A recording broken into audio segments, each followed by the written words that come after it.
Okay, good morning, everybody.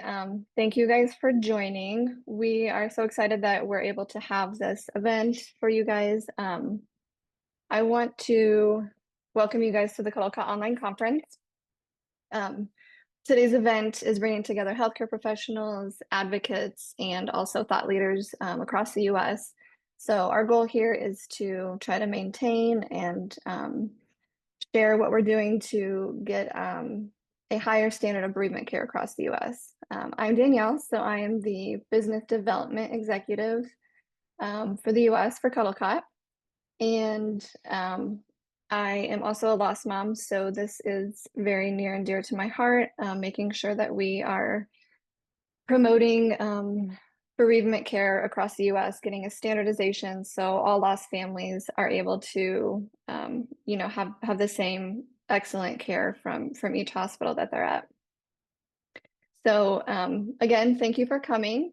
The purpose of today's conference is, again, to offer an opportunity to get insights. We're going to learn from real life case studies, and we're going to just explore the importance of standardized bereavement care for families.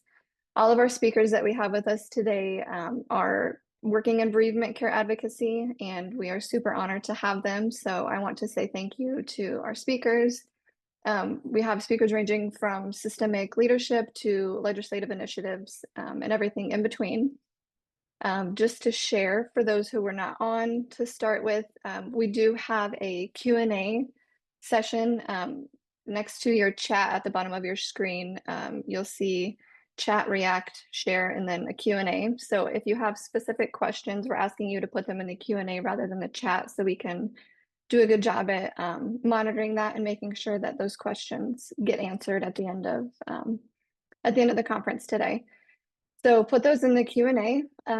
Jonathan will be starting. We have Jonathan Cotter, and he is jumping off the call. So we are going to ask you guys if you have specific questions for him that you ask them in the chat while he's talking. And then we'll also give an opportunity for you to raise your hand. So that is also at the bottom of your screen. If you go into, if you're in, sorry, give me one second. As an attendee, you should have the option where it says to raise your hand. So if you do that, then we'll unmute you and you guys can ask your questions. So we will go ahead and get started. Let's see. So today we're going to start with Jonathan Cotter. Jonathan is the CEO and founder of the National Center for Pediatric Palliative Care Homes. And Jonathan is going to talk about his role and his excellent work he's been doing as a change maker. So Jonathan, I will let you go ahead and share your screen if you'd like and go forward with your talk. Okay, I think this is working like it's supposed to. Yes, you have the full screen. All right. Yes. And you can hear me fine. So thank you very much, Danielle and CuddleCot, for including me in this important day of conversations. Every parent of a medically fragile child dreams of a cure, but their second biggest wish is often simpler, a chance to rest. This wish also captures what pioneers and change makers need to succeed, the ability to harness passion to keep moving forward even when things get tough. Over the next few minutes, I'm excited to share my story and key lessons I've embraced along the way, hoping that they'll help you on your path to creating change. To give you context, I'm a proud dad. Our younger son, Ryan, was diagnosed at 9 months with a rare, life-limiting condition called spinal muscular atrophy, or SMA. 20 years ago, there were no cures, no treatments, just the heartbreaking advice to take him home, love him, and don't expect him to celebrate his second birthday. Ryan lived an awesome life, though it was much too short. Today, he is my North Star. While every family's journey is unique, we're not alone. In the US, a child with complex medical conditions dies every 20 minutes. For the 1 million children living with these conditions, most care happens at home, leaving parents with a heavy, often isolating burden. Despite this growing need for help, 93% of families lack access to even one skilled respite provider in their community. Support for these families isn't just scarce, it's nearly non-existent. Caring for a medically fragile child is exhausting, and parents often go without a break for weeks, months, and even years. Without community support, many families feel trapped, overwhelmed, and isolated. So I'll say it again. Every parent of a medically fragile child dreams of a cure, but their second biggest wish is something simpler, a chance to rest. The UK became a pioneer of dedicated children's respite, palliative, and hospice care models in the 1980s. Today, they have 54 homes serving a population much smaller than the US. In comparison, the US has only 7 such homes, far short of the estimated 266 needed to provide comparable support. So we're an Arizona family, but my marketing career took us to London, England for a 3-year job assignment where Ryan was born. There, we began receiving family support from Helen House, the world's first children's respite home, located about 45 minutes away in Oxford. We returned to Arizona just before Ryan's second birthday, hoping to surround him with family and love, not expecting him to live much longer. Within a year, my wife began passionately talking about our experiences at Helen House, and a community quickly rallied around her vision, including myself. We didn't know the first thing about starting a nonprofit, but we always say the stars aligned, bringing the right people at the right time. Our goal was simple: bring Helen House to Phoenix. Nothing more, but nothing less. In March, Ryan House will celebrate its 15th anniversary. When it opened, it was only the second such care model of its kind in the US. So let's let Ryan take you on a very quick little tour. I'm going to see if I can get this to go now. Um, okay, so I'm going to stop share for a second, and then I'm going to, sorry, a little jumble around here. Let's say share screen. Okay. You guys seeing the video? Yes. Fun to be like here because we get to really just be around other people who have the same um, experience that we're going through, and we have fun times, but we also have some pretty serious conversations about what's going to happen to us in the future, what are we doing, what are we gonna end up doing in the future. My husband and I are co-founders of Ryan House, and we learned about this model of care when we needed it. Our family was living in England when Ryan was born. When he was about 9 months old, we received horrible news that many families, surprisingly experience. Our news was that Ryan had a life-limiting condition, and up to 80% of the children they shared with us don't survive to their second birthday. And about that time, we were referred to a wonderful program called Helen House in Oxford, England. But really out of desperation, we ended up going, and we found out that it was so much more about living than dying. And when it was time for us to come back to our home state of Arizona, we were surprised that something like that wasn't available here. We knew that if it could be helpful to our family, that it would be helpful to many, many more families. And so we started speaking about our experiences at Helen House, and community truly listened and embraced this model of care and made it happen. Check this out. I'm going to show you how I afforded this car.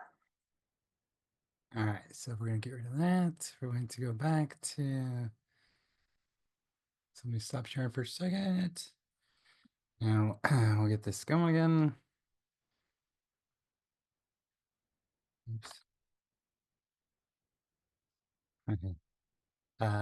Sorry about this. It's going to, can't show you my screen share because my wife won't like that. Ah. Okay. Hmm.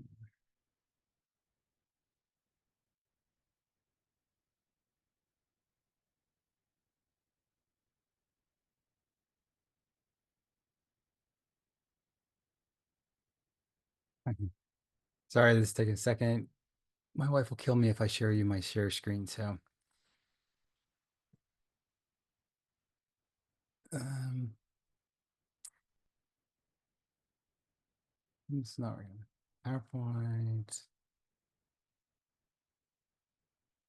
How's it going?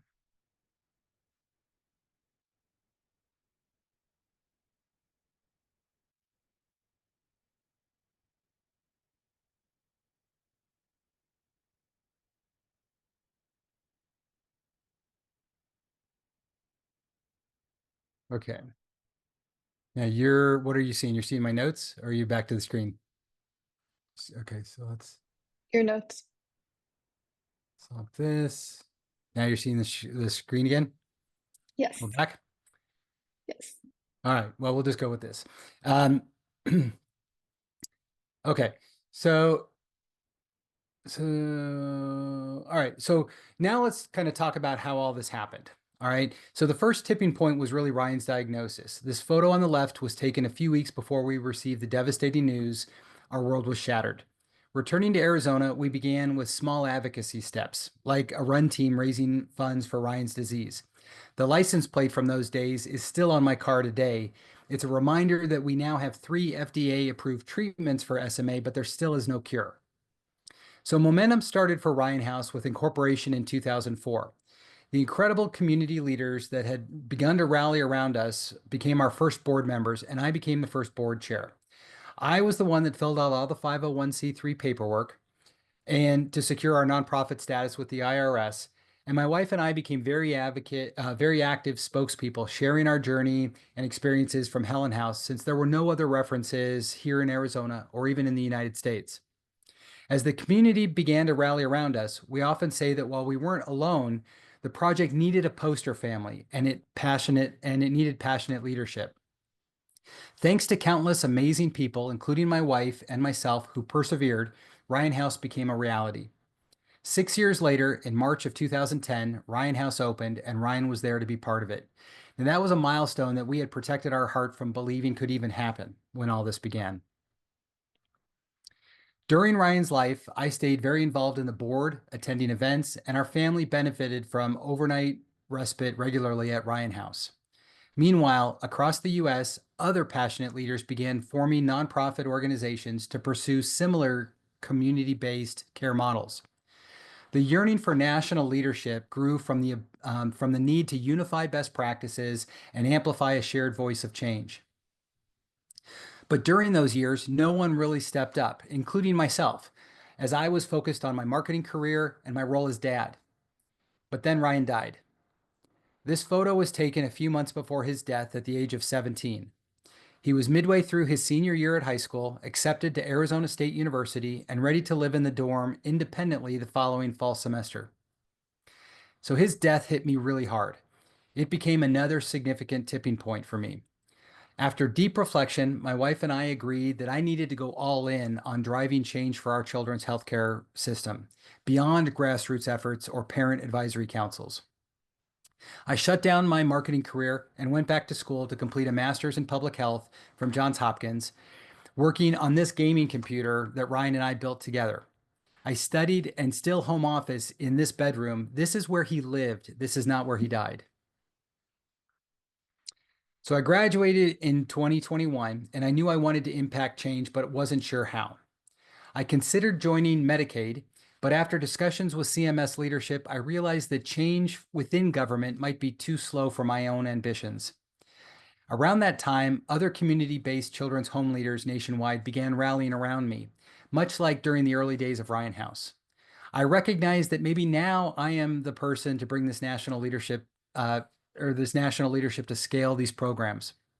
So I founded the National Center for Pediatric Palliative Care Homes and launched Children's Respite Homes of America to unify, advocate, and bring attention to these critical community-based support systems for medically fragile children and their families.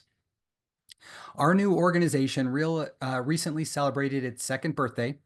We now have 37 passionate leaders across 25 states, and momentum is growing fast. In fact, we're adding 3 more pioneers in states just this week. Projects that make impact need scale, and that comes from collective energy. I am humbled that these amazing leaders share our common vision and are willing to roll up their sleeves to help. Experience, expertise, and passion flow deep within our board leadership, staff, volunteers, and council members. On our board of directors sit healthcare and medical leaders, legal and accounting experts, and executives from large corporate entities and marketing agencies. Our staff and volunteers have the business chops, and many have direct experiences living with rare diseases themselves or as bereaved parents of children who have died. We've elevated a leadership forum that meets quarterly. Our National Advisory Council who are the senior most leaders from all of the existing programs and a representation of those that are emerging. Each contributes valuable information, insights, and data to the collective good for scaling these programs nationally. Passionate healthcare and advocacy experts formally meet every 2 months and ad hoc when the need arises to form our incredible Government Affairs Council. This group leads our national policy agenda and strategies for pursuing legislative and regulatory changes. We're thankful for all their participation and ongoing contribution to our momentum and success. So here are a few lessons that I've learned along this journey that may help you out in your own efforts. First, always listen to your heart. Creating change is a long, hard journey. It is your passion that keeps you and others moving forward. Routinely review who's at your kitchen table. You can't do this alone. Routinely review how to expand and build a strong team. Do you have people involved that not only believe in your vision and mission, but also who can actually help you get things done? A quick Ryan House story. So my wife, who's a fantastic mom and elementary school teacher, began Ryan House idea with fellow passionate believers. This is such a good idea. We should do this. And then they would hug. That happened month after month. And as I observed them spinning kind of in the same place, I eventually asked if I could get involved to bring my corporate skills and leadership experiences to help them move the idea actually forward. You need others with time and skills to complement your strengths to help keep things taking shape. Remember that many times good enough is good enough. Don't let perfection hold you back. Stay flexible, adapt, and keep moving forward. Don't stress and create delays in the pursuit of perfection. Be aware and conscious for the need to sustain enthusiasm. I have seen time and time again that enthusiasm wanes over time. In the beginning, people get excited to help make an impact, but their enthusiasm and willingness to keep up an aggressive pace can shrink if they believe that progress is taking too long or results are not materializing. Therefore, don't be afraid to invest in your infrastructure. Go ahead and spend some of your funds to scale and sustain your growth.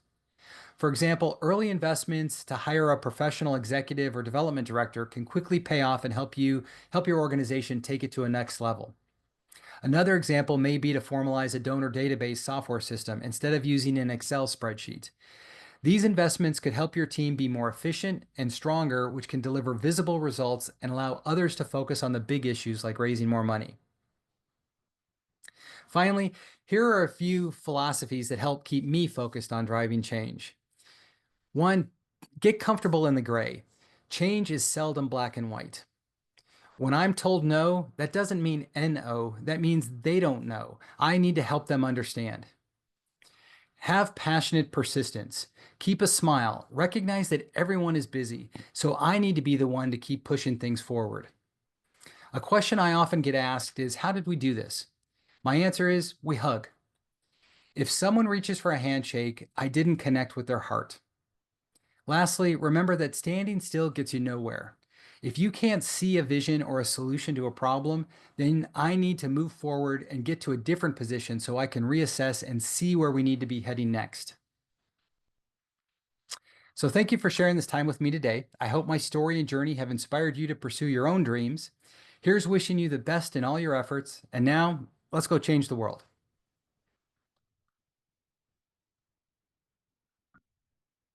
Thank you so much, Jonathan. We appreciate you sharing what you've done for Ryan and in Ryan's name and all the wonderful work that you're doing. I think a lot of the people joining or that will be watching this conference are looking for some inspiration on keeping going. So hearing what you've done and, the struggles you've had are hugely important. I'm going to open up the opportunity for Q&A. If anybody would like to do a Q&A, like in person live, if you guys want to raise your hand, that should be an option at the bottom of your screen, or you can type it into the Q&A. As I mentioned, Jonathan has to jump off to another meeting, so we're just going to let him do his Q&A right away. Give it a couple minutes to see if anyone has questions. I used to blur my background because I didn't think this was so professional, but this is clearly Ryan's bedroom. I love being in this space. This is where I find energy. He is my North Star. That's his cat rocking around back here. He hangs out with me during the day. I love that. I love that you do that. That is so Some of these beautiful. posters are actually autographed too, by the way. So my kid had an awesome life. Wonderful. Okay, well, I don't have any specific questions, it looks like. Again, Jonathan, thank you so much. We appreciate you sharing Ryan's story and all the wonderful work that you're doing. Great. And we will be sending out this recording for anyone if they want to follow up with Jonathan. We also are sending in the email links to everybody's socials. So if you want to connect with him on LinkedIn or other platforms, you'll have that opportunity. All Fantastic. right. Appreciate it. Thank you. Thanks, Jonathan. Okay, next we are going to have Dr. Bullock. Let me add you as a spotlight. Hello, Dr. Bullock. I'm going to just share a quick intro for everybody. Dr. Michael Bullock is the president of Miles Mission. He is also a senior pastor. He's going to discuss advocating for standardized care at the state level. He's going to talk about advocacy efforts, including collaborating with state senators and participating in a task force to standardize care for families dealing with loss in Ohio. So, Dr. Bullock, I will get your PowerPoint up here. Yeah. Hopefully. Yes, just give me a sec. Let's see.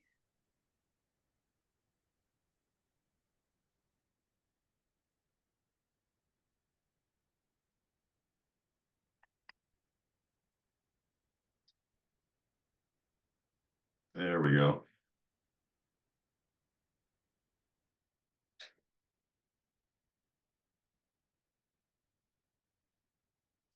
Are we ready, Danielle? Yes, you just let me know when you want me to change slides and we will move forward. Okay, thank you. Well, thank you. And go ahead, next slide. Just wanted to acknowledge all the other panelists, as well as you, Danielle, Lindsay, Lowry, Kevin Fruit, and CuddleCot Flexmore for doing this for families across not only the nation, but obviously internationally. And so we truly are thankful to be a part of this. I'm very humbled to be a part of this since we haven't been around as long as many, but we do feel we've had an impact, and we hope that we will continue to have an impact.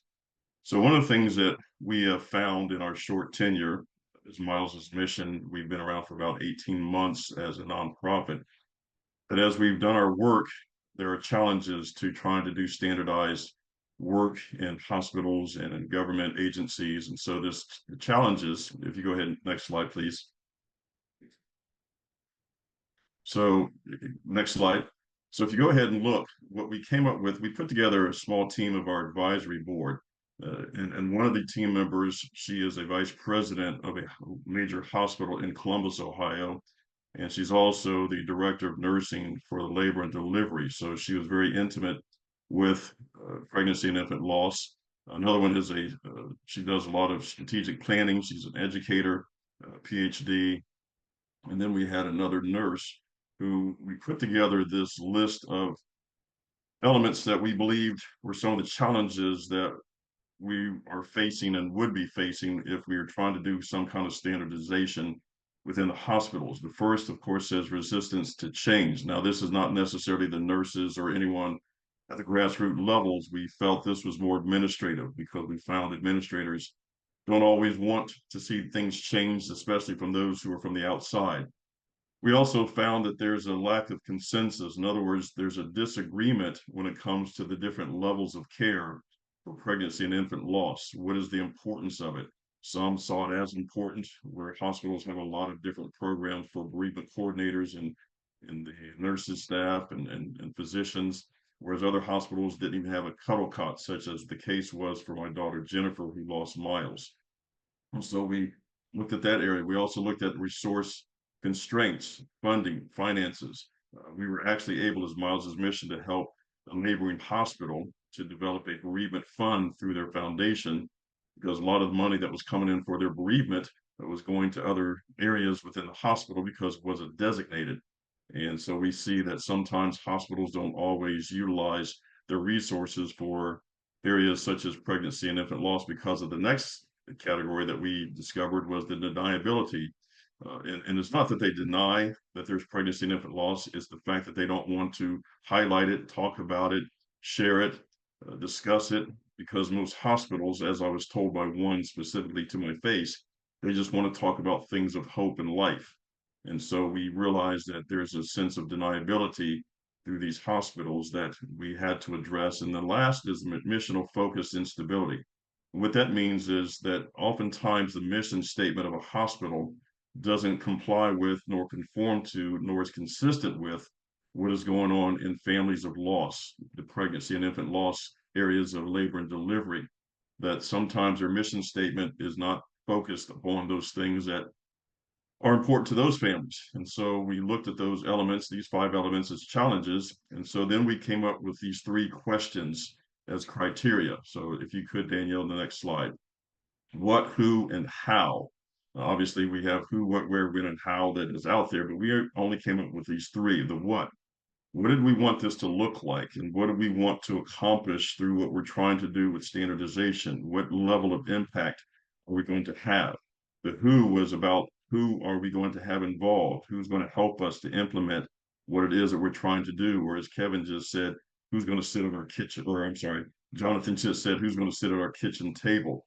And so then the how was, how are we going to get this done? Is there going to be a task force? Are we going to work with an individual hospital? Are we going to work with one of the governing agencies that we're partnered with? And so as we came up with these 3 questions, here's how we broke those down. So if you go ahead to the what slide, Danielle.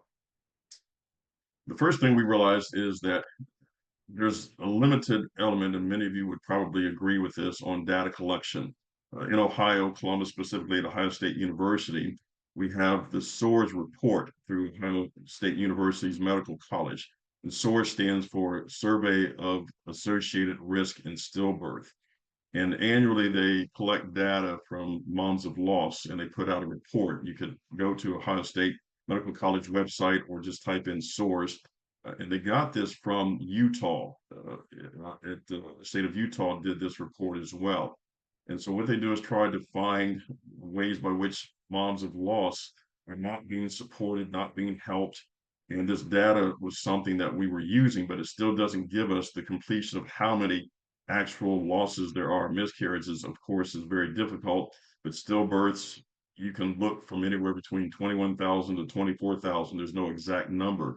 And the same thing with infant loss. And so we realized that data collection had to be a part of this category of standardization.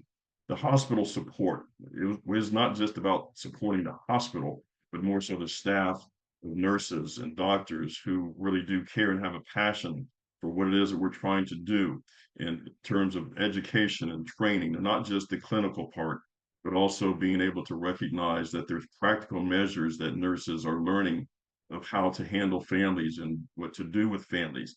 And also with CuddleCots, as I said, Jennifer didn't get one at the hospital she was at. And so things now like the cuddle blanket that's coming out. Hello there. That's interesting.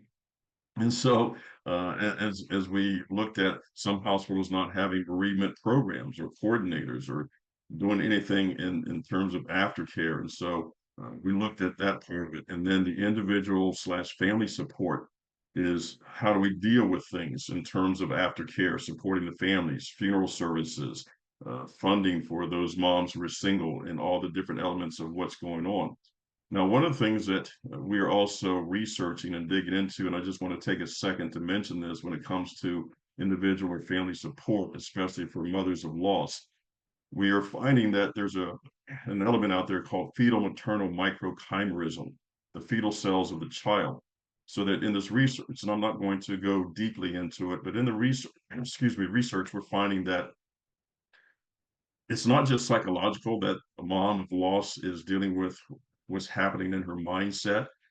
It's not just an emotional outburst of grief. It's not some sense of loss and a lack of integrity within the confines of who she is. but there's a biological issue that is happening also, that whether it be through the brain or through the body, these fetal cells stay within the woman. And as we are looking into this fetal maternal microchimerism, we're finding more and more information that fetal cells were actually discovered in 1893, but now they're starting to gain traction through the Children's Hospital of Los Angeles and the National Institute of Health and other organizations in Europe and schools and universities that are digging deeper into realizing that there's an issue with this. And so part of what we're trying to do with Miles's mission is continue to spread this message and share these concepts of how can we continue to help these moms in their healing process, so that it's not just the counselor who's talking to her, but to realize there's a biological issue that she's dealing with as well. And so that's part of our what you're doing in reference to facing some of these challenges. And then, of course, the public awareness of being able to continue to grow our partnership base and collaborations, as well as TV, radio, social media, whatever we can do to continue to spread the word of pregnancy and infant loss. So then the who, the next slide, please. Who is going to help us? Well, we have formed a task force. We are very fortunate. And this task force is made up of 8 different hospitals in Central Ohio. It's called the Central Ohio Hospital Council. And out of these 8 hospitals, we have several nurses, women's directors of labor and delivery, women's services, OBGYNs, and it is comprised of 15 different men and women on this task force. So our kitchen table, according to Jonathan, is filled with those who are knowledgeable in this area who can help us to answer some of the questions that need to be answered. And legislatively, as Danielle said, we are working with some of our senators and congressmen, and we are very fortunate. I just got a phone call this morning that both the House and the Senate will be voting on the stillbirth prevention bill for Ohio. It is a national bill, but Ohio was not one of the states that adopted it. And so we were able to get with our senators and representatives, and they're now going to vote on it today in both the Senate and the House. So we are kind of excited about that, hoping it passes so that Ohio will recognize Stillbirth Prevention Day in September as a part of our state's purpose and reasoning, and continue to raise that awareness. So please, if you're a praying person, say a prayer for us at 1:30 today, as that's Eastern Standard Time, as they go and deal with the vote. And so then, of course, who else? The PALE organizations, many of the partnering organizations that we can continue to glean from, work with, support. And I like to say this, one of the things I found as a pastor, oftentimes churches are territorial. And I found that sometimes in this community of pregnancy and infant loss, there's some territory that we're working together for the common cause and for the common reason. And I appreciate what CuddleCot is doing and bringing us all together for that very purpose. And so last but not least, the how. So Danielle, if you could please. We're looking at how do we do this? Well, criteria-based categories. In other words, we want a rating system. For example, hospitals are rated by their cardiac units or the pediatric units or cancer units. And so those rating systems provide them funding, provide them with opportunities for communities. And so if we can get a rating system in labor and delivery with pregnancy and infant loss, will, we feel, continue to help increase not only the awareness, but increase the viability of these hospitals doing their job and helping their families of loss. Also, support from major players. As I said, we not only are looking legislatively, but can we get organizations like ACOG, the American College of Obstetrics and Gynecologists, or the Joint Commission, or in Ohio, we have what's called OBO, Ohio Better Birth Outcomes. So organizations like that.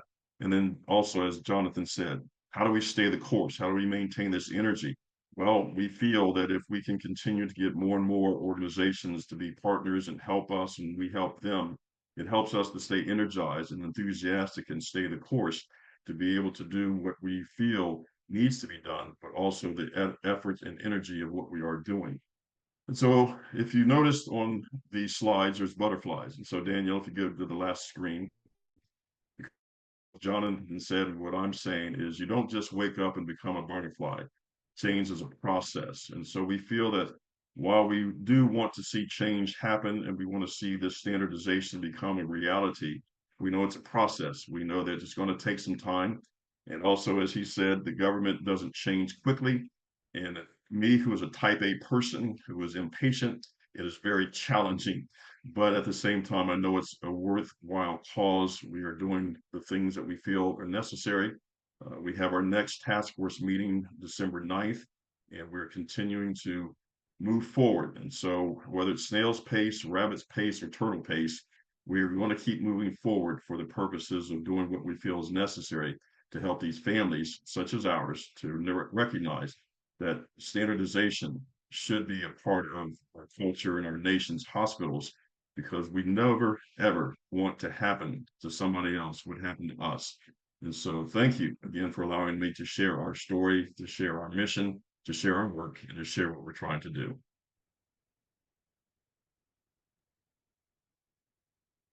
Thank you, Jonathan. Or sorry, thank you, Dr. Michael Bullock. You said his name too many times. Thank you, Dr. Bullock.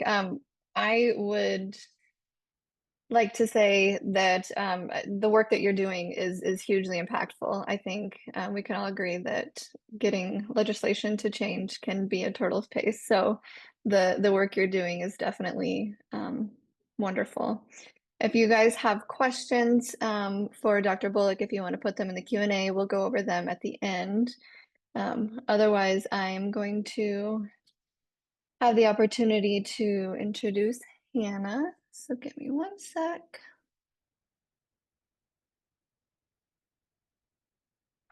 Okay, so next we have Hannah Fox.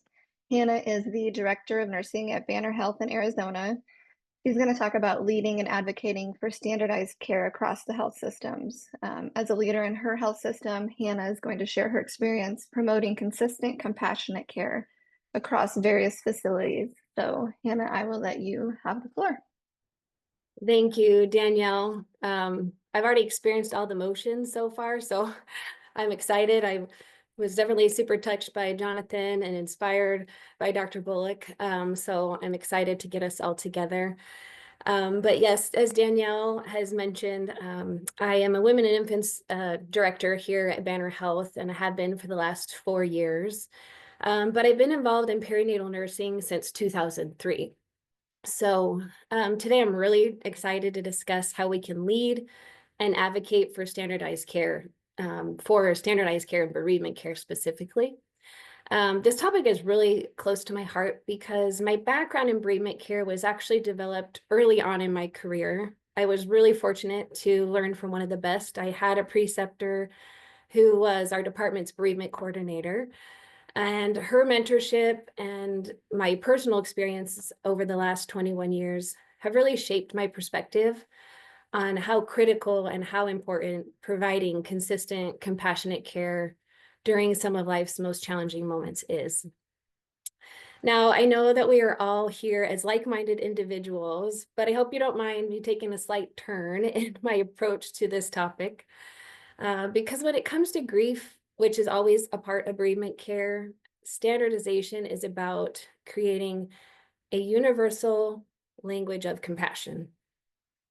And let's be honest, we all will experience grief at some point, so we may as well do it well, right? As I reflect on my career, the moments that have truly changed me as a nurse and as a leader have all revolved around grief, loss, and death every time. These moments have emphasized the influential role we have as caregivers supporting families dealing with loss. Before I dive more into the details, I want to talk about something that I find fascinating and have found true for myself. Research shows that grief has a unique ability to bring people closer together, often more so than happiness. We're all here today probably because of this reason. We know that experiencing loss together strengthens connections between people more than sharing joyful moments. These are probably the people at our kitchen table. And why? We have to ask ourselves, well, when we have grief, we expose our vulnerabilities. And in these moments, we connect on a deeply human level.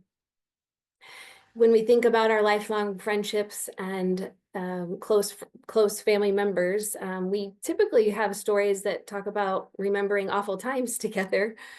We don't bond over the perfect vacation. We bond over the delayed flight and the lost luggage.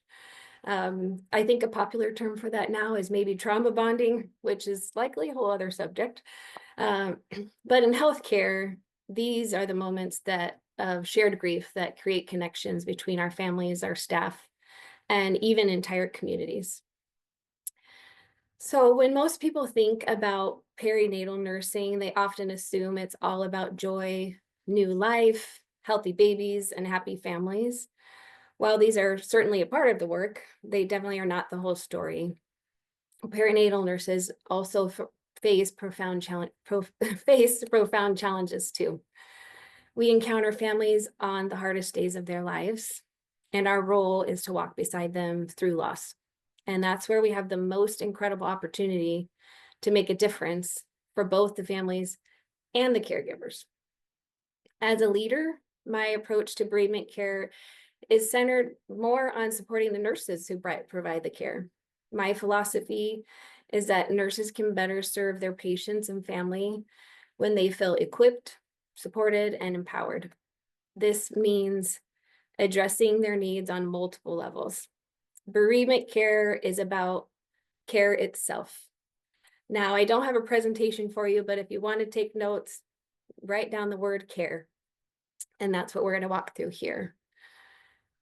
The pillars of care are collaboration, advocacy, resources, education, and emotional support. These pillars create a foundation that supports our families and the caregivers who serve them. So let's care. Collaboration is our C. Fostering teamwork through a dedicated group to share best practices and ensure consistency. Creating a bereavement committee has been an essential part of this work. And this committee serves as a platform to advocate, to replicate good work by identifying and expanding successful initiatives. At Banner, we are really fortunate to have a system committee where this also occurs, but we each have our own local committees that feed into the larger one, and it's been very successful. The committee also serves as a platform to educate staff across the facility, not forgetting about our EDs, our perioperative space, and of course, everyone in the system to ensure that we have consistent, compassionate care no matter where our patients are. This committee can also validate and prepare educational needs of everyone we hire on new to the team, as well as the continual learning that we must do. The A is for advocacy, of course. Communicating the importance of bereavement care to leadership and linking it to key performance indicators, the metrics, patient outcomes, and staff retention is the key here for advocacy within a hospital system. Advocacy is the key to standardizing our bereavement care. One lesson I've learned is the importance of speaking the language of senior leadership. When advocating for resources or program enhancements, aligning your requests with the organization's goals is vital. Show how investing in bereavement care is not just a compassionate choice, it's a strategic one. And I know that's where it sounds a little funny in this space, but this is how we get stuff done. So I'm going to say it again. Show how investing in bereavement care is not just about compassion, it's about strategy. So it doesn't have to be complicated. Trust me, I try to do that sometimes. Keep it simple and tie these concepts in. How does bereavement care impact the patient experience? How does it support staff retention? And how does it align with the organization's missions? For patient experience, families remember how they were treated in their darkest moments, and they tell others. Recently, we had a family who experienced an unexpected loss of her daughter, and I had the opportunity to speak with her on the phone about 5 or 6 months afterwards. And she shared with me that she was expecting again and planning to come back to our hospital because of the care that she received while she was with us. And I told her that was an honor, and that I know how hard it is to come back to a place where you have experienced loss, that we don't always see that, which is understandable. But internally, I was so proud of our team because, I could see that our work is paying off, and we must have been doing something right to have created that safety and comfort for her to come back. So we are looking forward to that day. For staff retention, nurses who feel supported are less likely to burn out. I have a friend who has done all sorts of nursing jobs and did have a career in labor and delivery at one point, but left because she said she was traumatized by dealing with a series of losses during her time there, and never had the support or education on how to do it well or how to cope emotionally. And that has always broken my heart to hear that part of her story. And how does investing in bereavement care align with your organization's mission? Compassionate care isn't just a slogan, it is a measurable impact. Nurses want to do anything they can to make a difference for these families. And if they don't have what they need, the trauma affects both groups. And when making your cases, think like the CFO. If you're requesting equipment, don't just say, "We need this, it's nice." Say, "This ties directly to improving our HCAP scores, which ultimately impacts reimbursement." Or think like your HR business partner. Supporting education programs or trauma training has been shown to decrease burnout and improve retention. It seems basic, but you have to spell it out and speak the language of the decision-making leaders. R is for resources. Provide the supplies, dedicated spaces, and equipment that empower staff to create meaningful experiences for our families. It's tough to make meaningful memories without the right tools. A hand mold kit, a special blanket, photographs to capture the special moments. These are small investments that make a huge difference. When we first received the donation of a CuddleCot, the staff was so thankful that they didn't have to shorten the time the family had to spend with their baby. And you can't put a price on that. You really just can't. And E, the last one of care, stands for education and emotional support. We have to offer training to build staff competency and emotional support to sustain their well-being. Nurses are not born knowing how to navigate grief, and many perinatal nurses were not prepared to care for families experiencing profound loss. Offering resources and development opportunities will enhance their confidence and the competency in bereavement care. So we've already established that this work can be heavy, but supporting our staff emotionally is just as important as equipping them with the resources. Recognizing the emotional toll this work can take and fostering a culture of care and resilience among staff is vital. As leaders, we have a unique opportunity to advocate for and standardize bereavement care. It is not just about improving a process, it is always about improving lives. Our work ensures that families facing loss are met with compassion, consistency, and dignity, no matter where they are in our system. I encourage you all to reflect on how you can lead and advocate for standardized care in your organizations. Start small. I think Jonathan said, don't be a perfectionist. Don't boil the ocean, but start, just start. And find those around you who want to help. They are there. And together, we can create a culture where every family and every caregiver feels supported. Thank you for your time today and your work that you guys are all doing in this challenging yet vital area of care. I really appreciate the opportunity to share my experiences with you today. Thank you so much, Hannah. As a leader for nurses, I think what you're touching on is so important, and definitely some inspiration that so many of those that are joining can take with them. I see you got lots of hearts and lots of claps as emojis. So what you're saying must be resonating with a lot of people. Again, if anyone has questions, if you guys want to put them in the Q&A, otherwise we'll have an opportunity at the end for you guys to ask specific questions. Amanda is a stillbirth prevention advocate, and she is going to be discussing the Maternal and Child Health Stillbirth Prevention Act. She's going to discuss how this federal funding supports the prevention of stillbirth and how it aids organizations in implementing effective initiatives. So Amanda, I will let you go ahead. All right, thank you. Can you hear me? Yes. Oh, good. Okay. I will share my screen and we'll get started.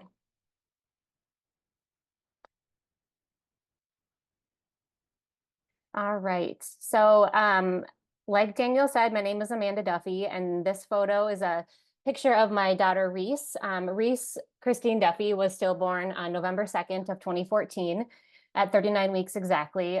We were just 16 hours before my scheduled C-section with her.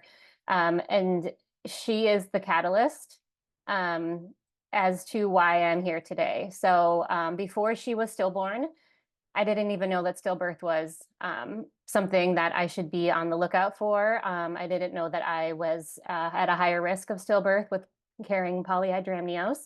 And I had no idea that stillbirth was so prevalent. After Reese died, my husband and I actually, that's when we found out that a CuddleCot was something that we didn't have access to. And so that was something that we did, was we raised money and donated a CuddleCot back to the hospital where Reese was born. And that is another thing that sparked the way I show up and the way that I parent Reese, is being able to help and support others that experience this. But more importantly for me, it's about advocating for prevention to begin with, so that we don't have to have so much bereavement care around this space, because babies wouldn't be dying as much. So when I started to learn the numbers of stillbirth and things like that happened in the United States, I was dumbfounded. I always say that the day that Reese died was the day that my life as I knew it ended. And then I was thrust into this life that I didn't ask for, but I'm trying to make sense of along the way. So I quickly learned that I needed a way to funnel my anger and my rage for Reese's death, because I found out that it was actually preventable. And so I started to get into advocacy work. And this photo here is a photo of us here on the right-hand side, me and another lost mom, as well as some lobbyists that we had a conversation with when we went out to DC to talk about the Stillbirth Prevention Act.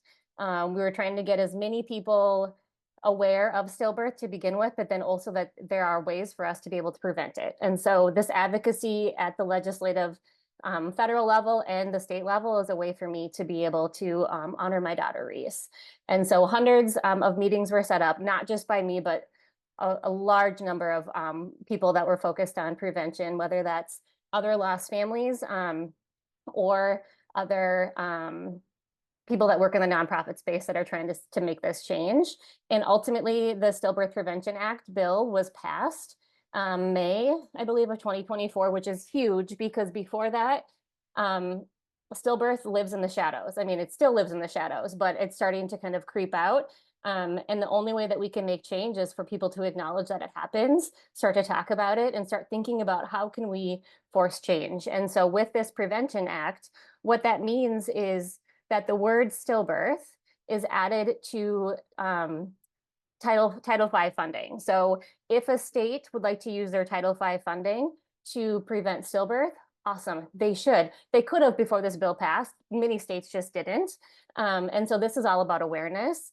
And so the Title V block grant, what that means is at the federal level, $2.6 billion are set aside for states to be able to use to better the lives of individuals living in those states. And so stillbirth prevention is a way to better the lives of individuals that live in the state. So let's put some money towards it.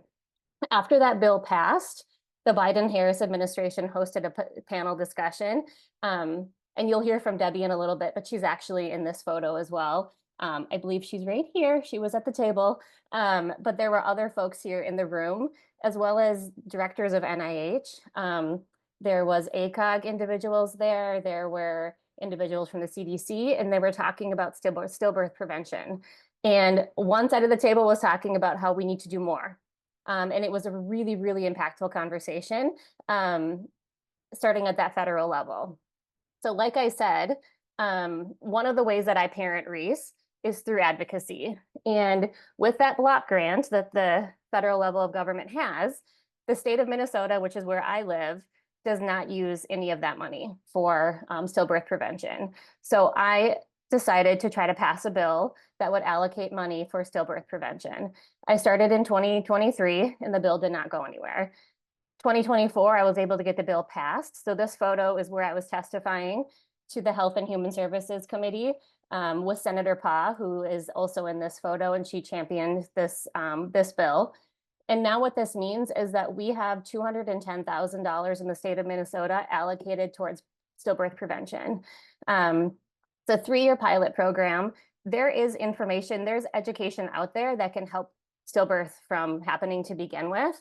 It wasn't until Reese died that I learned that over about a third of stillbirths that have unknown causes could be preventable with better education, better resources, more research, more funding. So this is what we're pushing for.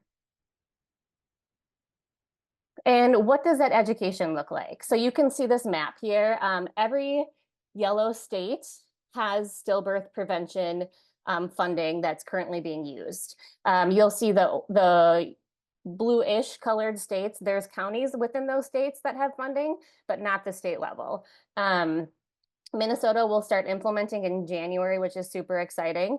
And the way that we are going about it, so you can see on this screen, count the kicks down here on the right-hand side.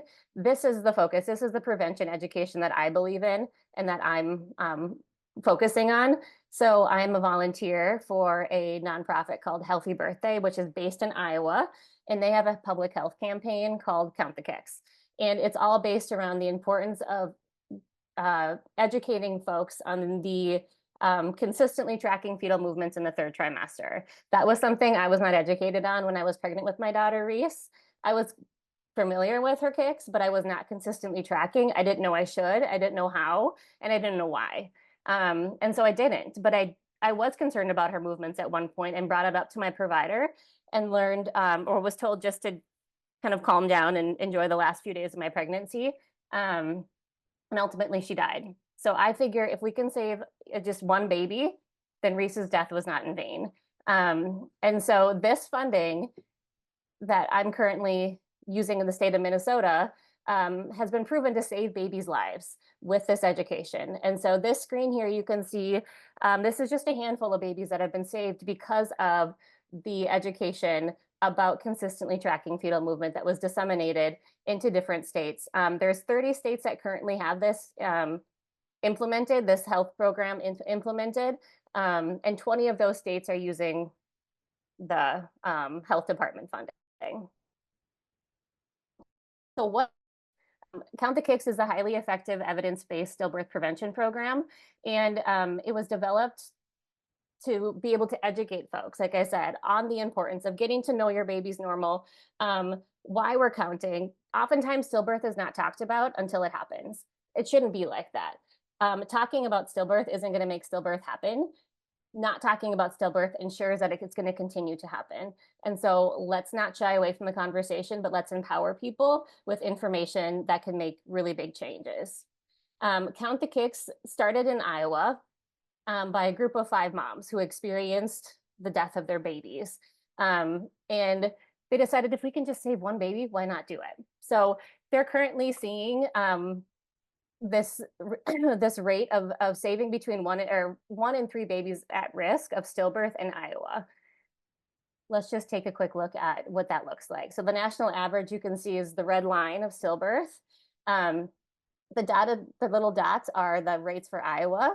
So this campaign was implemented in 2020 or 2008. So if you can look at those dotted lines, you can see it's below and it's trending negative, trending down, which is exactly what we want to see. And then also with this campaign, there is a huge drop in minority populations that experience stillbirth, specifically in African American stillbirth rates in Iowa, there's a 39% decrease in stillbirth. And so this not only saves babies, but it saves their mothers. Okay, so what is it?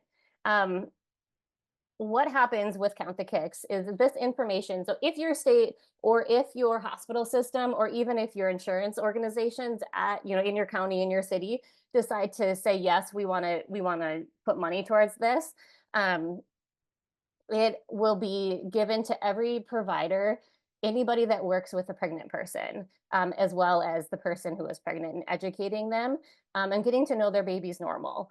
And so at this point, since its inception in 2008, over 5 million pieces of material have been handed out in the United States to providers and their patients, which I think is incredible. Unfortunately, I was not one of those people who received it. And so I do believe that Reese's life could have been saved with it.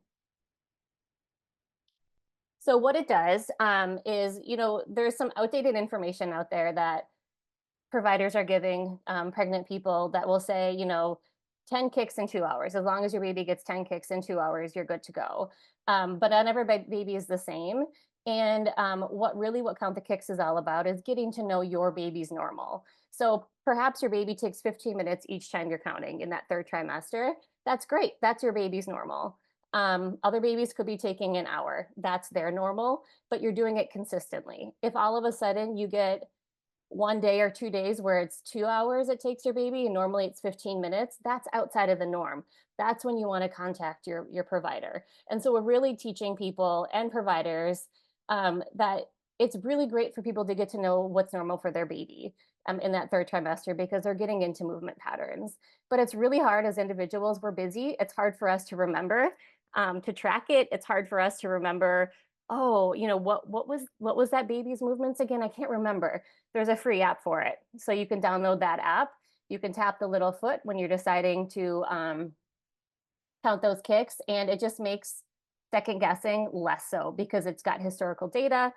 It's making this whole process a lot easier. And ultimately, we're opening up the dialogue and the conversation. Okay, so as a health professional, sometimes it increases our anxiety thinking about, oh man, if we're going to give this information, we're going to have actually more pregnant people coming in because they're going to be concerned.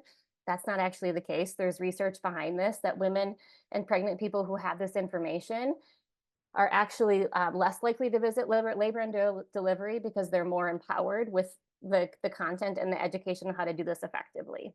So what happens is, for instance, on this slide, you'll see Count the Kicks logo. Since I'm working with the Minnesota Department of Health, this information will have the Minnesota Department of Health logo, and it will go out to, like I said, every clinic, every hospital with the materials, free materials.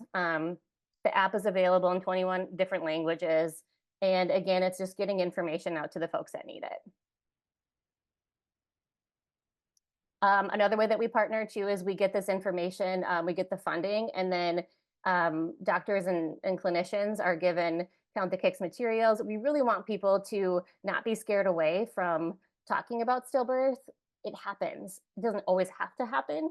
I like to talk about, this. We know that sunscreen helps block skin cancer. So, we talk about it. We don't think that putting sunscreen is going to cause the skin cancer. And so when we talk about stillbirth, talking about stillbirth doesn't make stillbirth happen.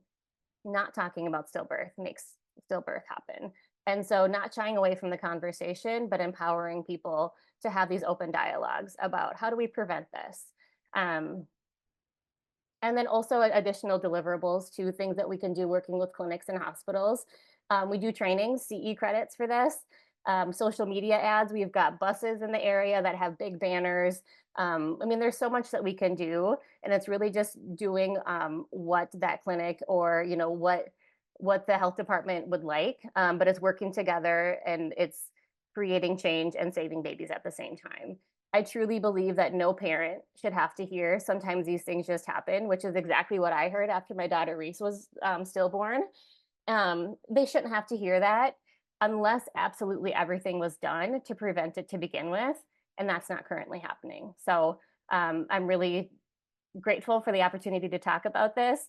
I live in the bereavement space every single day, but I do believe that there's prevention efforts that could help alleviate the stress on the care that bereavement folks have to support those that are experiencing deep grief like this. So thank you.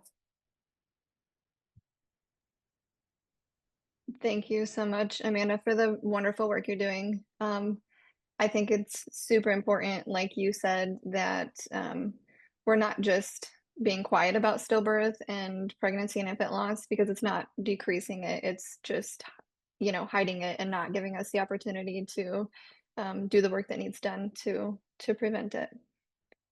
If you guys just excuse me, as a reminder, if you guys have questions, if you want to put them in the Q&A, otherwise we'll have an opportunity at the end for you guys to raise your hands and to unmute yourself to ask questions. We are going to move back to Heather. Can you hear me? Yes, I can definitely hear you. Thank you. Hopefully it's not too loud. I had somebody switch my browser. I apologize for that earlier.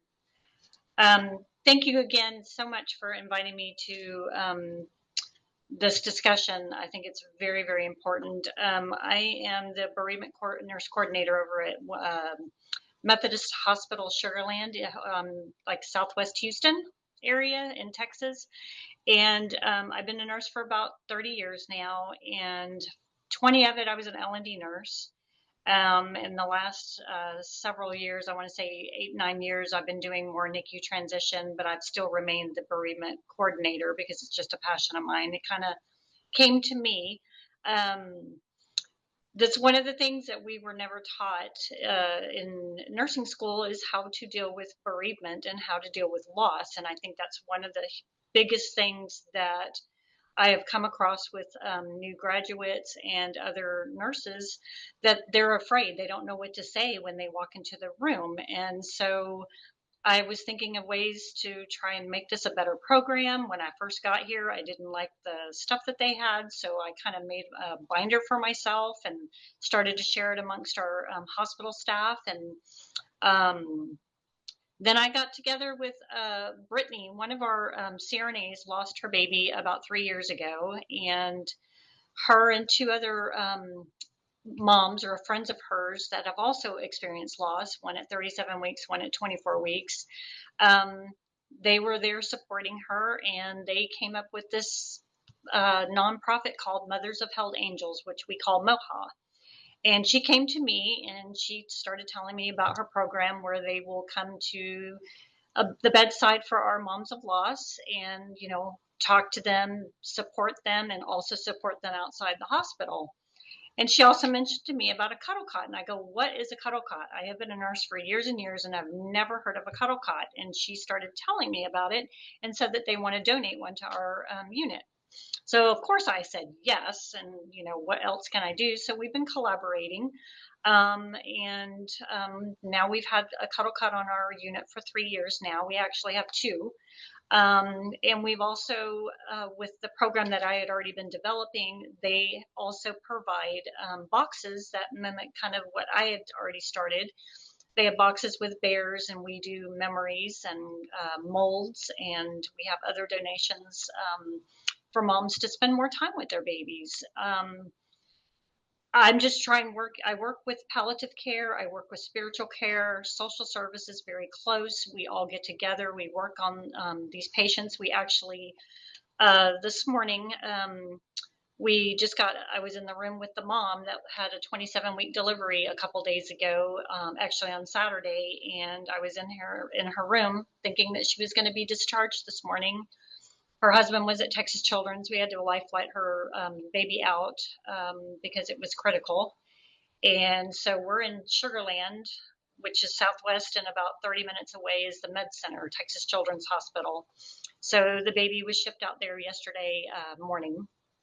And her husband walks in with her sister, and, now we found out that the baby had passed away.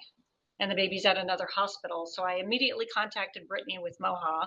They have some contacts over there, and I'm about to go up and go talk to the mom actually to see about getting her over there and seeing about getting the baby with a CuddleCot so the mom can spend some time with her baby. But this CuddleCot has been such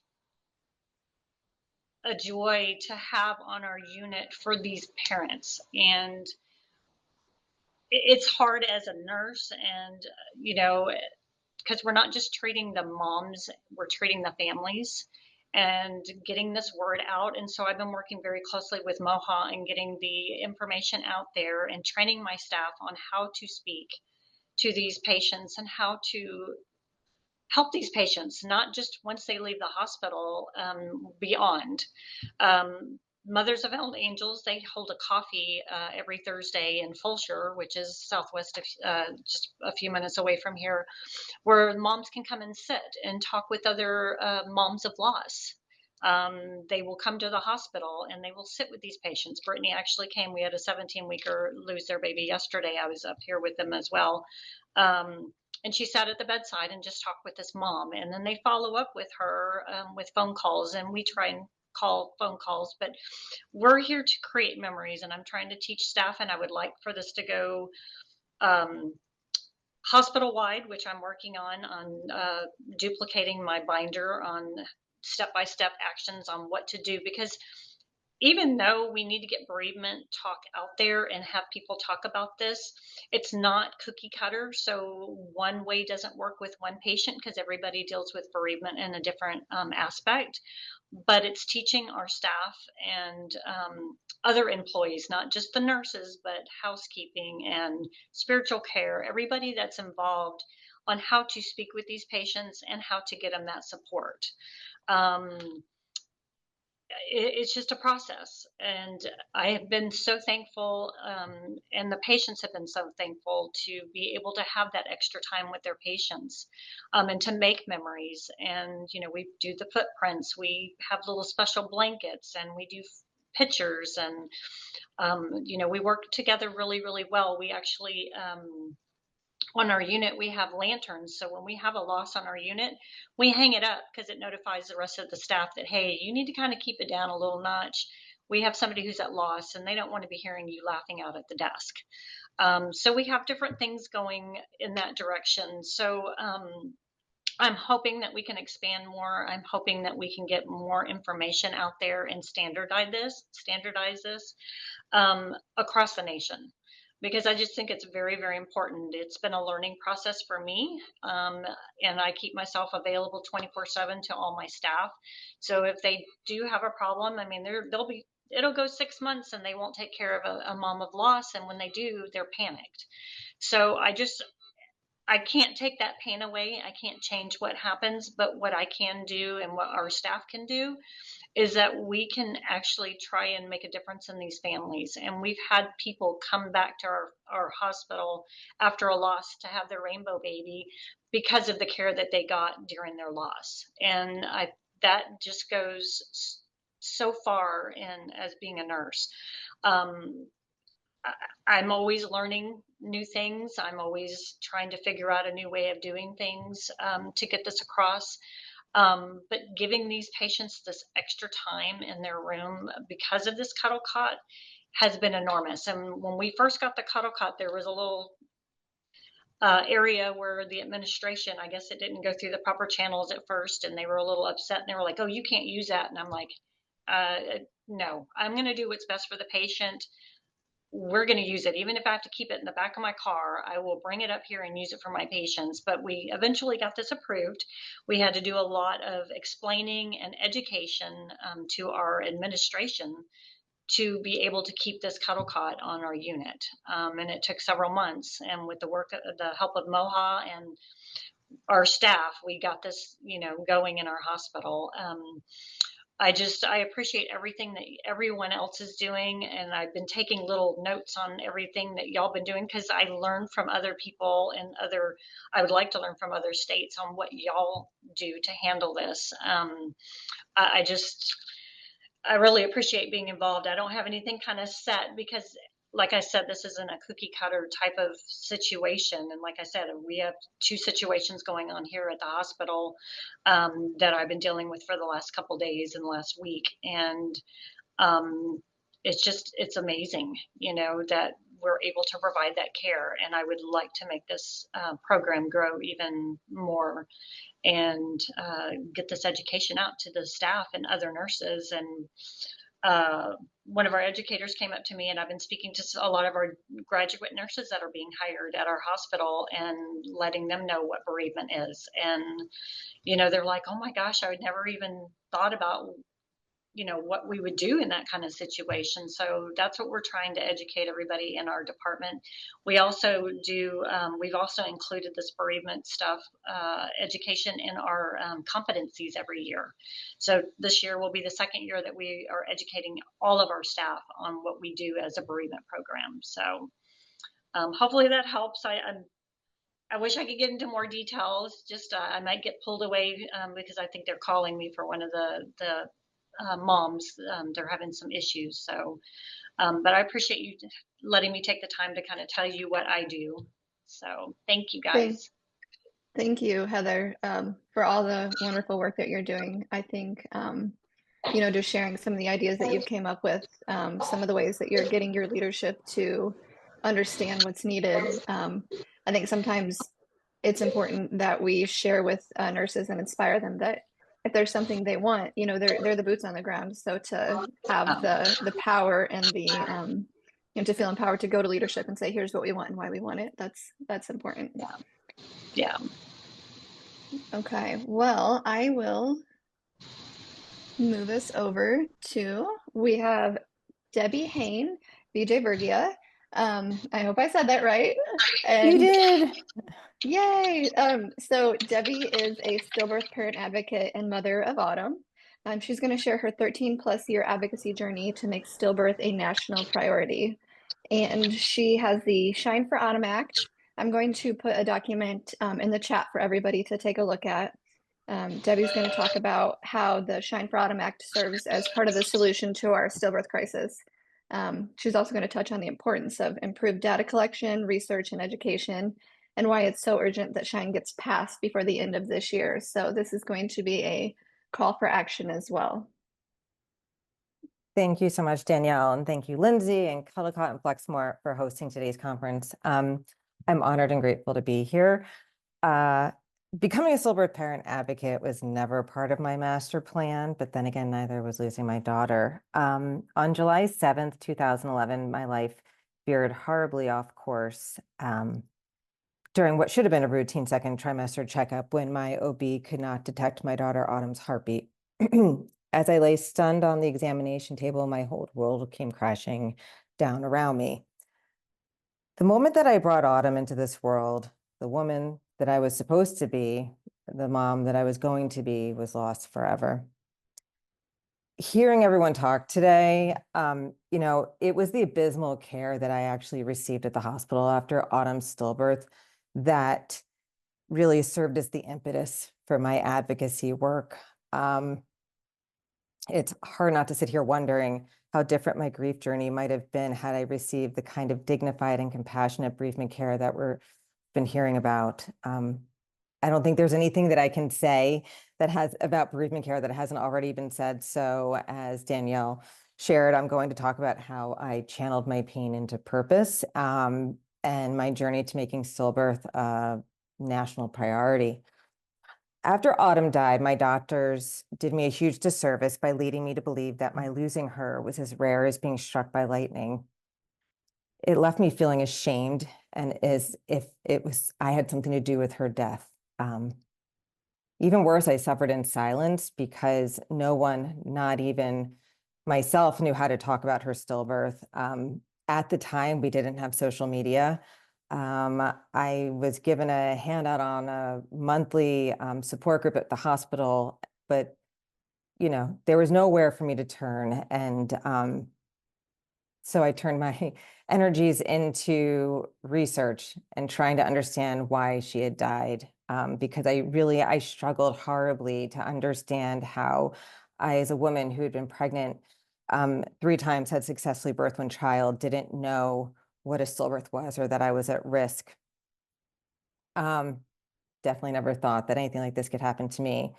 And I soon learned that stillbirth is far more common than lightning strikes and is among one of the most common adverse pregnancy outcomes. And it's completely heartbroken to hear that Autumn was one of 25,000 babies that were stillborn that same year.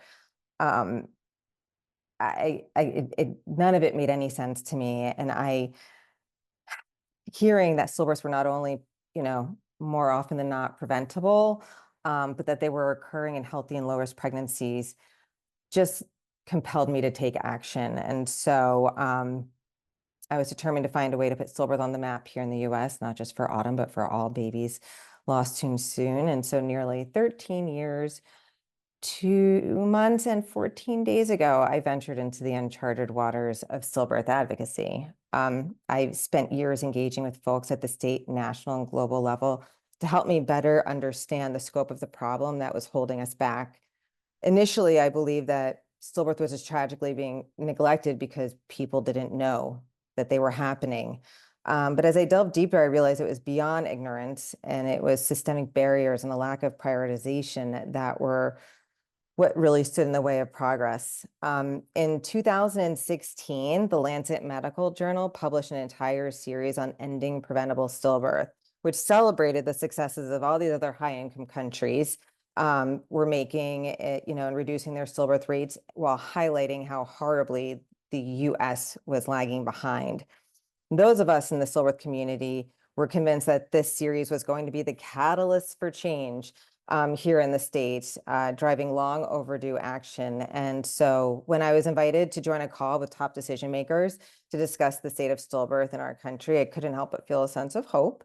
But that hope was quickly tempered. And while the general consensus was that the life-saving work underway in other countries was both promising and inspiring, I heard how the US could not rely on this data to inform our own prevention efforts. And the conversation quickly shifted to money or lack thereof, citing how funding needed to support similar work here on US soil simply wasn't there. And so sadly, by this point, it's not a unfamiliar narrative, but this time it felt more frustrating to me. As one of the wealthiest countries in the world, I really struggled to understand how it was that we didn't have money to improve stillbirth outcomes. So by the end of that call, I decided to make it my mission. It felt easy enough. I was like, if money is what they need, then money they shall get. So in 2016, without any prior experience with federal policy, I took the step forward to secure this much needed funding, and which eventually leading to the creation of the Stillbirth Health Improvement and Education for Autumn Act, or better known as the Shine for Autumn Act. This common sense, non-controversial bill will focus on preventing stillbirth by investing in improved data collection, research, education, and awareness, key components essential to better understanding stillbirth and ultimately enhancing our ability to address this tragically neglected public health crisis. For starters, US stillbirth data is plagued by inconsistencies. Not all stillbirths are recorded, not all required information is provided, and not all provided information is correct. And if we're not accurately capturing information about stillbirths that occur, we can't determine why they're happening, making prevention virtually impossible. Better data will lead to better outcomes, which is why the Shine for Autumn Act would authorize grants to states to support improved data collection, ensuring more accurate and timely information. One of the major barriers to quality data is directly linked to the lack of trained perinatal pathologists in our country. This shortage of qualified professionals often leads to either no autopsy or one that yields incorrect findings, leaving families without answers. And so this is why the Shine for Autumn Act would authorize funding for a perinatal pathology fellowship program. Really, the idea was to increase the number of pathologists to conduct fetal autopsies, ultimately improving our ability to identify the causes of stillbirth and providing vital data needed for us, needed for targeted prevention strategies. Additionally, this information would also help to address any immediate health concerns of the mom, guide subsequent pregnancy management or management of subsequent pregnancies, and for some, provide closure. However, for far too many U.S. families, stillbirth is a tragedy they only come to learn about once it has happened to them. And it shouldn't be this way. Families and healthcare providers need to engage in more open conversations about the risks and realities of stillbirth. I know Amanda touched upon this as, we choose not to talk about it out of not wanting to scare anyone. But the reality is, information is power. By increasing awareness and education, we can empower families with the knowledge they need to recognize warning signs and navigate their pregnancies with greater confidence. And by raising our collective consciousness around this taboo topic and breaking the stigma that plagues stillbirth, our society will have a greater awareness and will be better prepared to support someone when they are faced with this inexplicable loss. And so for this reason, this is why the Shine for Autumn Act would authorize funding to develop guidelines and educational materials for state health departments to disseminate. Because every mother, suburban, urban, or rural, deserves the right to a healthy pregnancy, and every family deserves the joy of bringing their baby home safely in their arms. And unfortunately, this is not the reality for many. So without progress in improved data collection, research, education, and awareness, we will remain greatly limited in our understanding of why so many babies are dying and what it is that we need to do to combat this crisis. And so that is the reason that we are here today with Shine. The bill was introduced into the 117th Congress in October of 2021. Where it received overwhelming support when it passed the House of Representatives in 2 months' time, highlighting the urgency and bipartisan nature of the issue. Unfortunately, we ran out of time in the 117th Congress to get it passed, and so we came back in the 118th when the bill was reintroduced in July of 2023, sorry. Since then, the bill has garnered a tremendous amount of support, which really helps to validate the need for this work. We have 111 bipartisan co-sponsors in the House. We have 39 in the Senate, and the bill has 330 endorsing organizations. We have been trucking along this whole Congress. We've recently made some progress in the House on June 12th when the bill advanced out of the E&C committee, which marked a pivotal milestone in our ongoing efforts. And let me just tell you, we have worked tirelessly to get this bill brought to the House floor and to advance in the Senate before the election, knowing full well the inevitable distractions that would arise. And unfortunately, we couldn't make that happen. However, even with these setbacks, our momentum we've not deterred. We are full steam ahead. But the reality is that time is running out. This is our last chance to get this bill passed this year. If it doesn't pass in December, we will have to reintroduce it, starting the legislative process all over again. And all of this hard work over the past few years will be lost. And so, I don't have a large organization behind me. I do this work. This is my way of parenting Autumn each and every day. And I made a promise to her that her life would not be lost in vain. And I was determined to do whatever I could to protect other families from ever having to experience this lifelong devastation. I can't bring her back, but what I can do, and my hope is that from our negative experience, create a positive one for others. And so I implore you to please join me in trying to get this bill passed. It will help in all of the work that you're doing. It will help the families of those that you care for each and every day. I'm going to put a link in the chat in a minute. I just want to be very clear. prior to doing this work, never would I think that anyone cared about what I had to say in Washington, D.C. And if advocacy has taught me anything, constituent outreach is everything. It is really influences the position that your members of Congress take. And so every call and message gets logged, and it really helps it provides compelling evidence to lawmakers and their staff that, stillbirth is an issue that's important, and that so is the Shine for Automat and getting it passed before the end of the year. So I'm always available for questions. I know that Danielle mentioned she'll send our information out.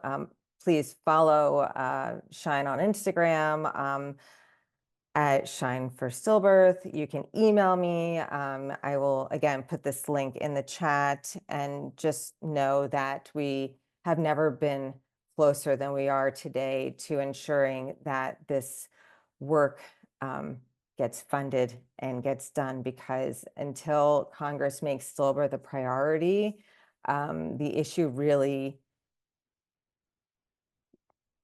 will never receive the attention that it has deserved. And I wish I could say that it would, money shouldn't be everything, but it is. And so thank you for being here. Thank you for everything that you all do each and every day. And thank you for having me. Thank you, Debbie. I think what you're doing is incredible. The work that everyone is doing is incredible, of course. So I love that you touched on the importance of the constituents reaching out. That is something that I don't think enough people realize will make a difference, and it does. I reached out to our congresswoman here in Iowa, Ashley Henson, and she called me the next day, like on the phone, and had a conversation. So if you don't think they're listening to you, they are, and you have to show that it's important to you. If we want to have a say in the things that are happening in the law, we have to be willing to advocate for them. So thank you for that. I am going to switch us over to gallery view. And we do have a few questions. We have some that have been put in the chat, and then we also have some in the Q&A. I believe the panelists can see the Q&A, so we have quite a few in here for Amanda. So Amanda, I'll let you I see you've also answered some of them, but if you want to touch on a few.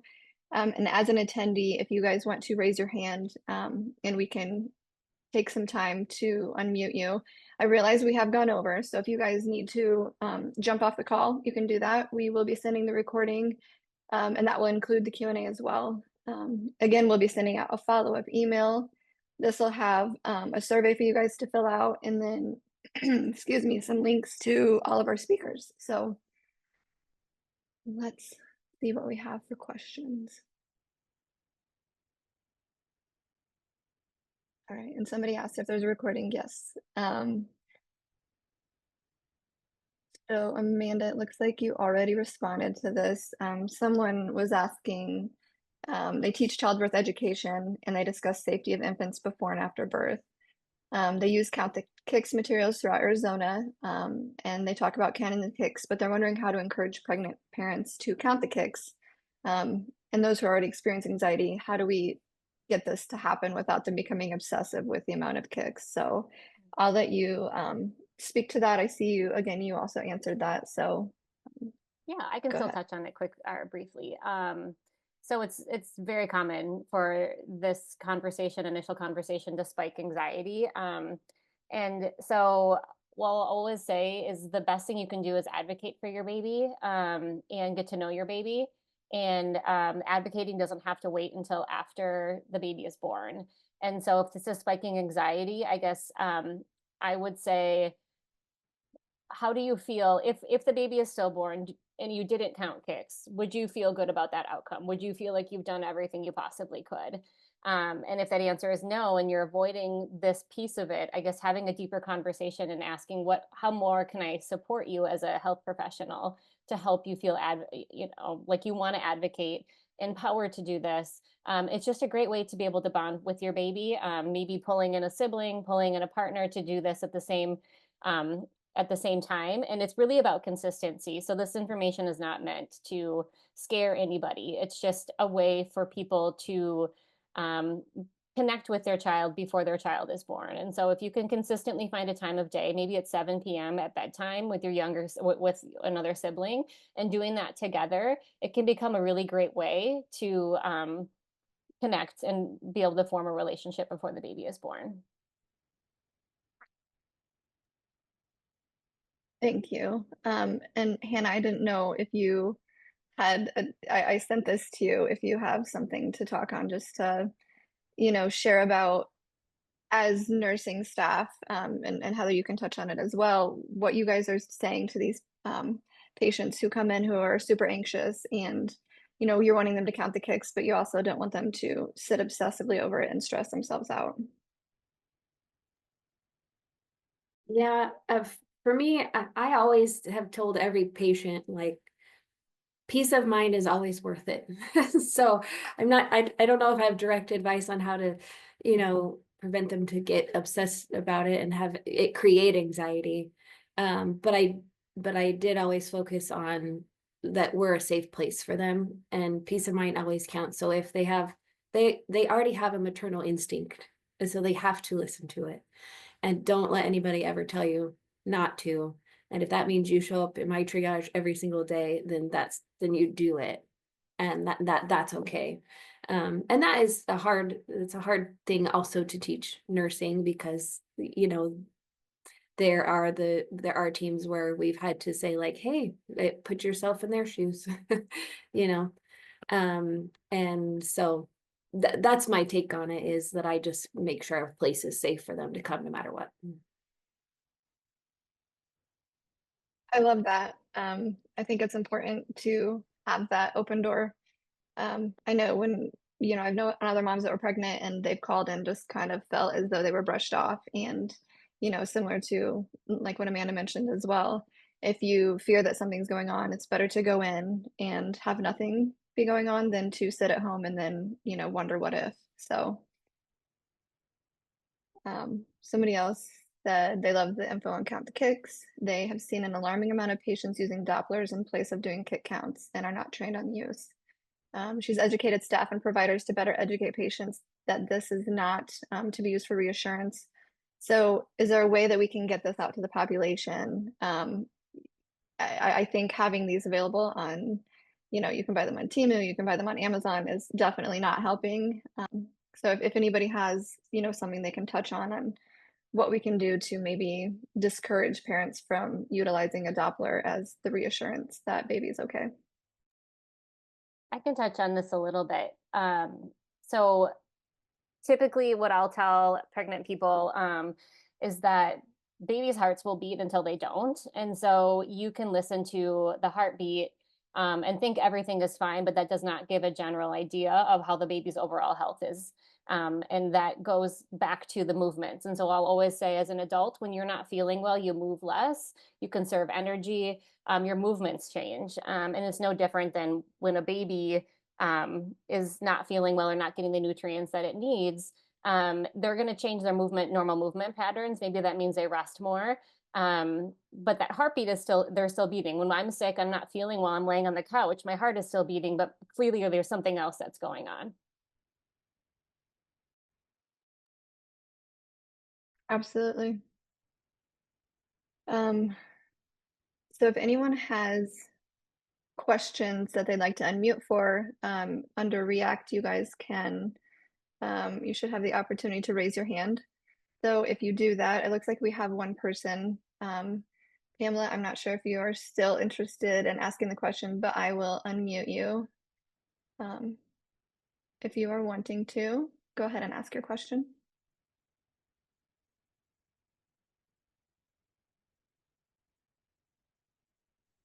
No, that was just my son playing with the computer. Ah, no questions. Okay. We're actually Dr. Bullock's daughter and grandson. So, hi, Dad. Okay. Not embarrassing at all. No, I'm just kidding. No, that is okay. Okay, Amanda. Looks like Amanda has a question. I'm going to give you the opportunity to talk if you want to go ahead.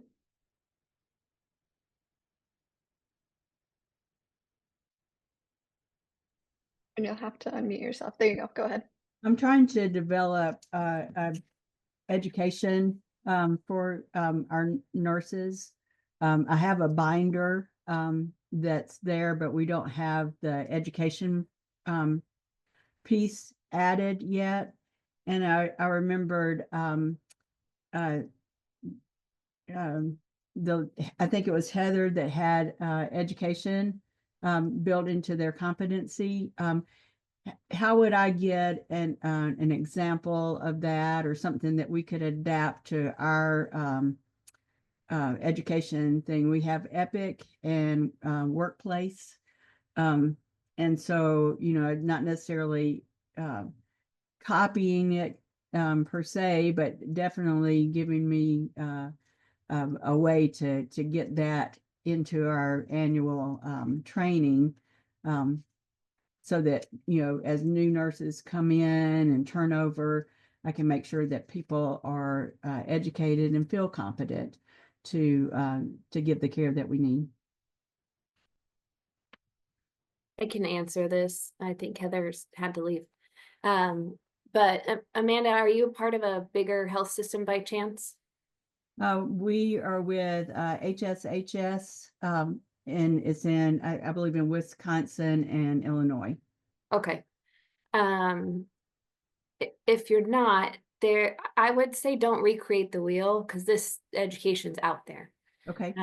So if you guys are already employed with A1, they have a bunch of education already pre-made for this purpose. So I would look at their resources and see what they have. There's there's probably plenty I don't even know about, but that's one I know of for sure. There's Resolve Through Sharing, which is a platform that we started with Banner like 20-30 years ago, and we're not still with it, but that's basically been the foundation of a lot of our education. And then also you can reach out to me too. We're happy to pass along, some of our standards that we have, as it is built into our system-wide onboarding. Okay, thank you. I appreciate that information. Mm-hmm.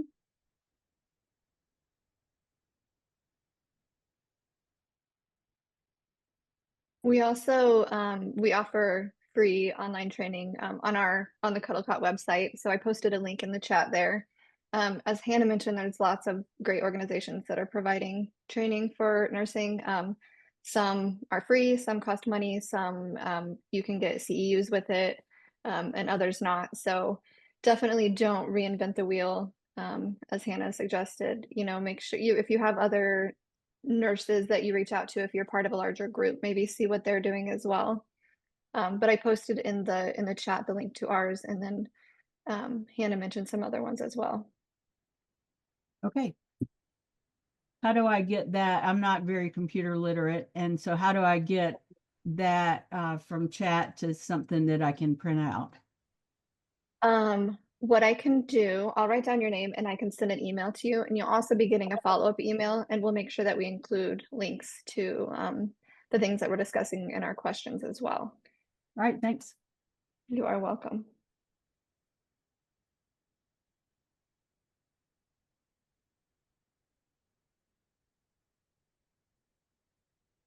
Okay, so I don't see that we have any other questions at the moment, unless I'm missing one in Q&A. So thank you to the panelists that joined us. Thank you for everyone that attended, and I know some of you will be watching this as a recording. Again, you'll be getting a follow-up email, so please take some time to look at that. We'll have links to the socials and contact information for those who joined us today, as well as some important documents, the one that Debbie mentioned to help get Shine passed for this year. Thank you guys for joining our first CuddleCot conference. And it's awesome that you guys are here and you're committed to advancing the bereavement care. So we love being able to share the inspiration and show that it's a movement that's happening. It might be a little bit slow, but if we all can, gather behind this and stick together, then it is a movement that will hopefully make its way across the US, and we can have support for our families and support for our healthcare workers as well. So thank you guys all very much. I'm going to stop the recording now and end the session.